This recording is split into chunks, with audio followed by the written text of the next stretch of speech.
When we talk about buildings and we talk about the four control layers, one of the things that comes up constantly is continuity, the continuous nature of our control layers.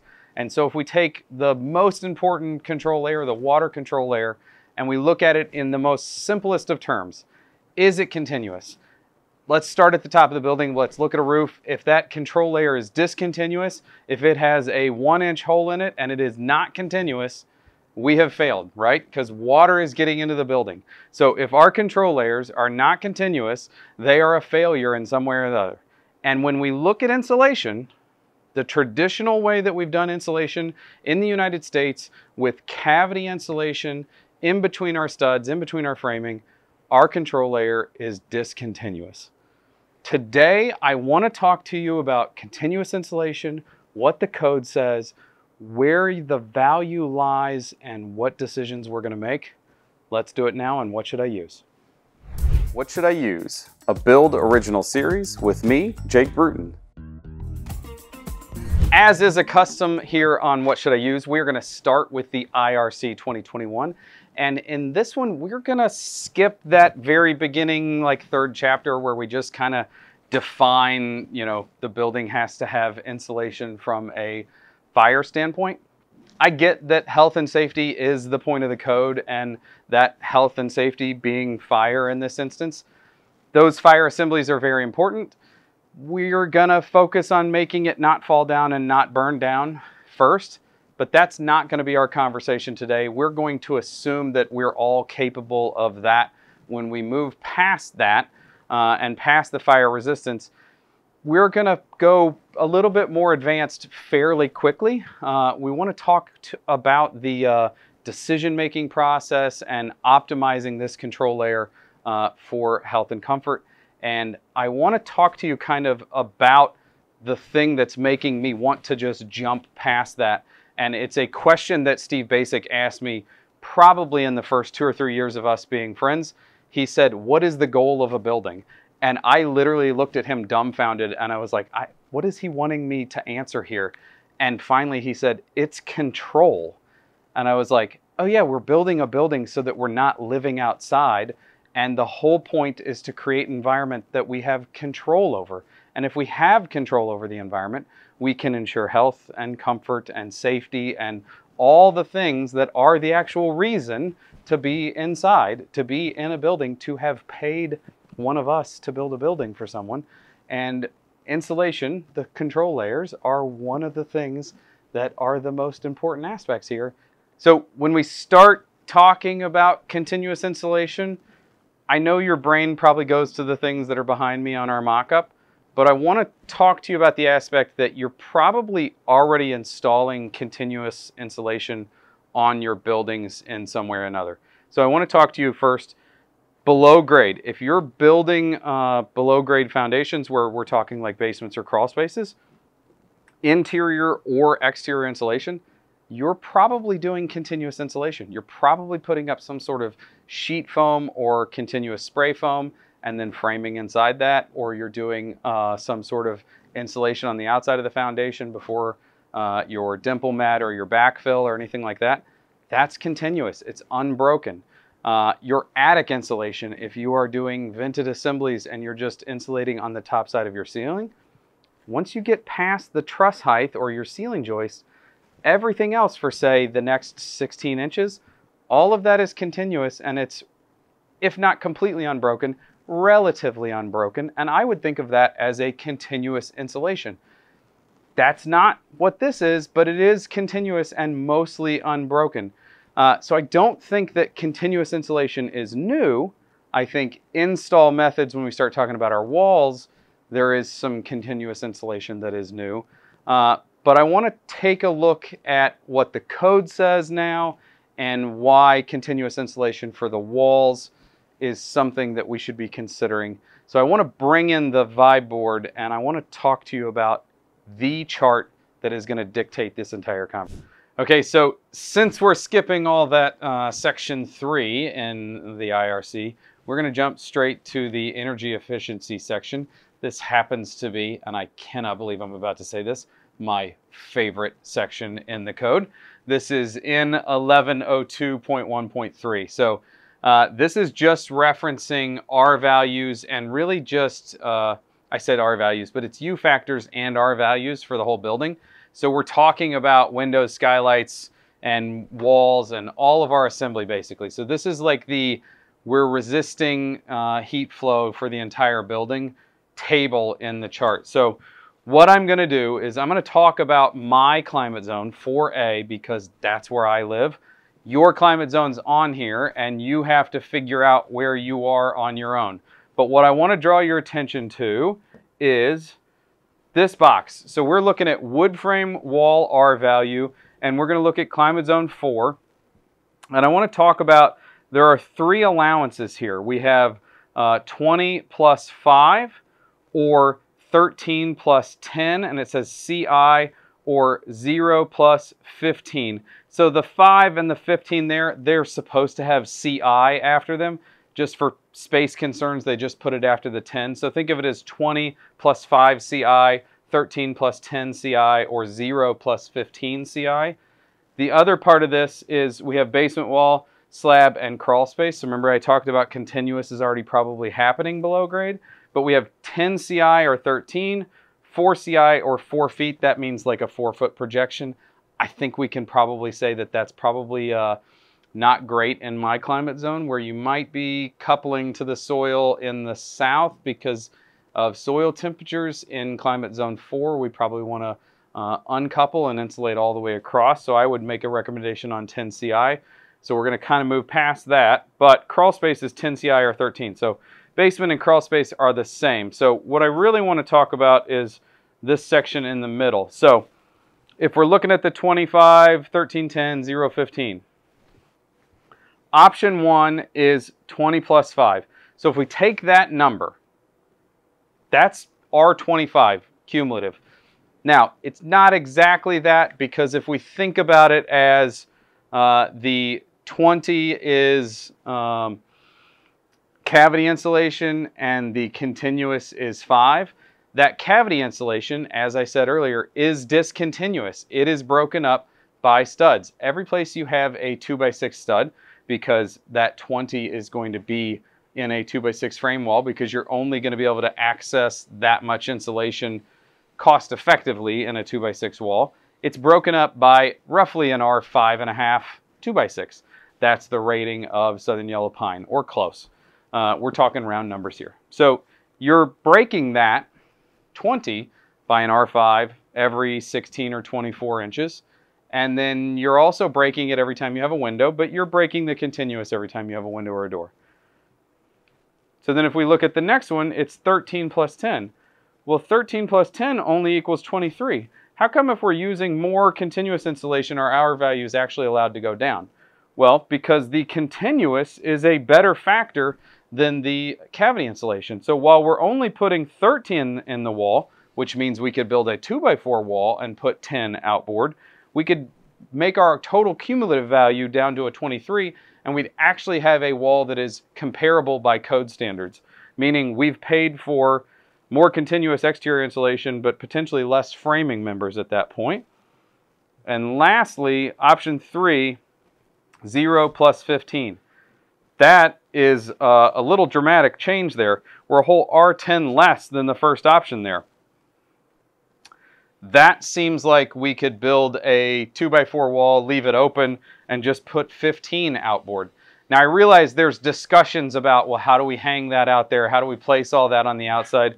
But at the same time, if I'm only going to do outboard insulation, I only have to pay for R15, because the code recognizes that outside of our glazing and our doors, we are unbroken. That R15, we get full R value out of that, unlike the cavity insulation, the 20 or the 13, that's broken up by those R5.5 or R3, wherever we have a framing member interrupting our insulation. So the code is outright telling you it's better to do continuous insulation. The code's making that assessment and saying this is the way you should do it if you're going to try to put the least amount of insulation in. Now, there's a cost benefit there for Does it cost more to hang that outside? Does it cost more to buy insulation that you could expose to the elements potentially? That's a conversation that we'll have in a minute. But that's kind of our starting point for how we're going to handle what the code says and our decision-making process. So before we bring the mock-up back in and we talk about the actual ins and outs of how continuous insulation might work, I want to have the conversation that we have quite often about advanced framing versus not advanced framing, and like, is it worth it? Is the buy-in there? Is the effort worth it? And so what I've done here is I've just tried to keep it as simple as I can. This is a rendering that I created of an actual 18-foot wide wall that we built on one of our projects.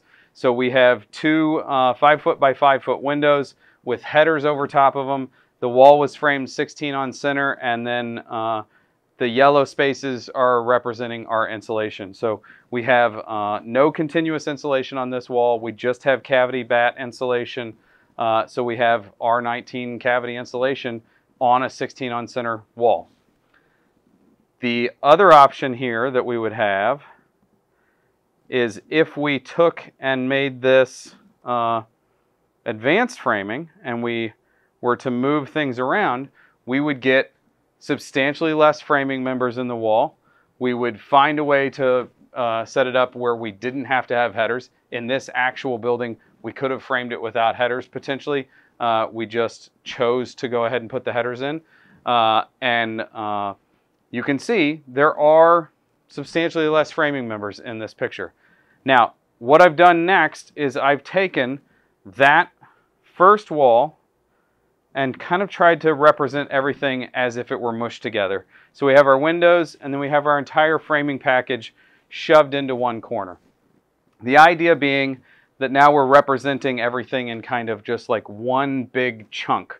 So the yellow is still our insulation, the green is our framing package. You can see the amount of insulation there. It's actually quite a lot. But if we look at our 24 on center versus, let's see if we can get them both on there at the same time, versus our 16 on center, there's really not that big of a difference in the two sections there, and what we're getting, it is something. I mean, we're talking about a 5-foot by 2-foot section in an 18-foot wall that now we have insulation where we didn't before. But in reality, there is some falsity here because those headers are not full depth. So there is a little bit of insulation there. Those headers are only 2-ply in a 2x6 wall. And so there is some R value there. And then we just have, you know, some jacks and some supporting lumber there that doesn't exist in another method. So when we're looking at it, it's only a couple percent. And if you run U factor and R value together to calculate all this, the walls are incredibly similar from an insulation standpoint, because while there's a little movement on framing, both of them are cavity insulation. So I would make the argument that in both instances here, I would, before arguing with my clients or before arguing with my framers, you're going to get a substantially better bump in insulation values by just going continuous insulation, that CI as the code references it, than going to advanced framing. Now, if we're going to have the framing conversation, I'm going to say, why are we paying for more lumber? Why are we using lumber we don't need? Why wouldn't we just put more insulation in the wall for the reason of, I would rather pay for insulation than pay for lumber. But that's a conversation for an episode on framing instead of an episode on insulation. But I would much rather see that continuous insulation because I get that bump no matter what, no matter how much wood I put in the wall. And that's where we need to go next, is let's talk about how to put this continuous insulation on the outside of the wall. Let's do it now.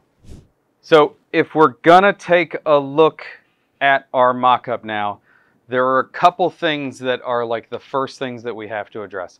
Number one, we're still talking about water management, even though we're talking about insulation, right? So our penetrations, our window rough openings, our pipes, our electric, all that stuff still has to be flashed. It all has to be pushed out, or it has to be detailed in a way that it can be pushed out. So like the windows could be installed like normal, but then there has to be a jamb on them. or they could have a buck. So in this instance, where we have our 1.5 inch foam insulation, we have an 1.5 inch thick buck that then all got liquid flashed. This is something that is time consuming and there's a cost associated with it. This is way more expensive than if we just did cavity insulation. It's an upgraded assembly as well. The reason that we put insulation in the cavities is a historical reference of sorts. If you look at building in the United States and the beginning of us using insulation in the United States, we put it in the cavities because there was nothing in the cavity to begin with and we were trying to insulate, and so the space was there. We used the space that we already had on hand rather than reinvent the wheel by putting it outside. Now, I'm going to say we're not reinventing the wheel now because it's already been done.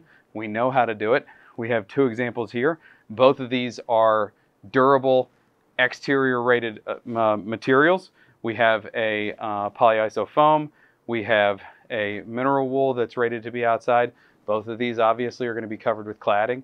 The other thing that we could do in this instance that people have hard times kind of understanding is continuous insulation is Zip makes a polyiso backed panel that's continuous. Even though we're pushing our structural sheathing to the outside of that, that's continuous on the outside of our framing. It breaks all of those framing members, those thermal bridges.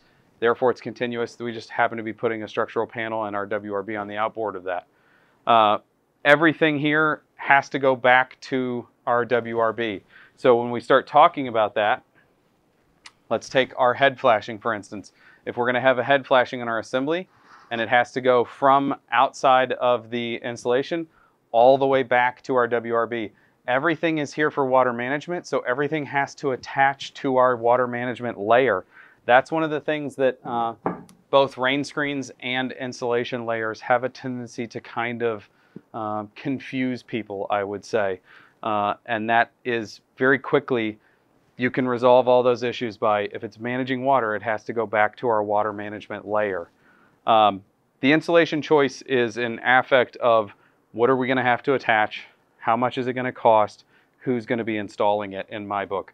So if we, and availability I should say too. So for our money, we like things that make less trips around the building, that make attachments easy, and that make our lives simpler. So we're looking for systems approaches for things. We're looking for things that our team members are familiar with. We're looking for things that are easy to cut, that are easy for our team members to work with. We're not trying to order from overseas and operate with things that are completely foreign to our systems, our approaches, things like that. Now, I find it hard to make the argument for our clients to do that 15 and 0, where we have nothing in the cavity. Number one, that is a hard push for most of our clients mentally to go, we're not going to put anything in the cavity. And if you've ever tried to convince the clients to do something that they are completely uncomfortable with, you understand that that's a difficult thing. But number two, 15 on the outside is way more difficult than 10 or even 5. 10 and 5 don't cause major issues. 15, you're getting into most times multiple layers, and you're getting into then adding structural attachments outboard of that, and that just skyrockets the cost. And in most of our projects, that's something that is a difficult thing to burden. And in reality, like I said, we put insulation in the cavity because it's there originally. It still kind of makes sense to put insulation in the cavity because it's there. And so I think the mix is something that our firm will be sticking with for quite some time. I think it's working really well for us now. I'll even say that I have continuous insulation at my personal house, and then I have layers of insulation inboard in the cavities. And even though my wall assembly is somewhere in the realm of R32, 32 plus 9 continuous on the outside, I still could not justify the cost of adding all of it on the outside. And that's kind of where we have to leave it. We have to leave the insulation control layer as the one that gets a $ attached to it the most times of any of all the control layers. We have our minimums. We have our standards that we know we have to adhere to, both from the code and both our energy goals. and then it's how much more money is left in the budget. We want to max the budget on our insulation line item, but we also are going to balance those insulation levels with our windows and our air sealing and our HVAC, because all of those things work in concert, and having a really great insulation package and forgetting about those other things is detrimental to the system, and have really great other things and a really bad insulation package is detrimental to the other things. So it is in concert, and it is one of the things that always we're dialing that investment based on what's left in the budget. It kind of flexes on every job.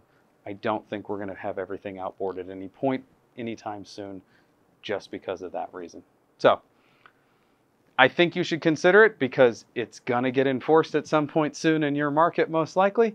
I think now you have the tools to make your own judgments, your own calls, and to think it through and to not make mistakes. Until next time, thank you for watching What Should I Use?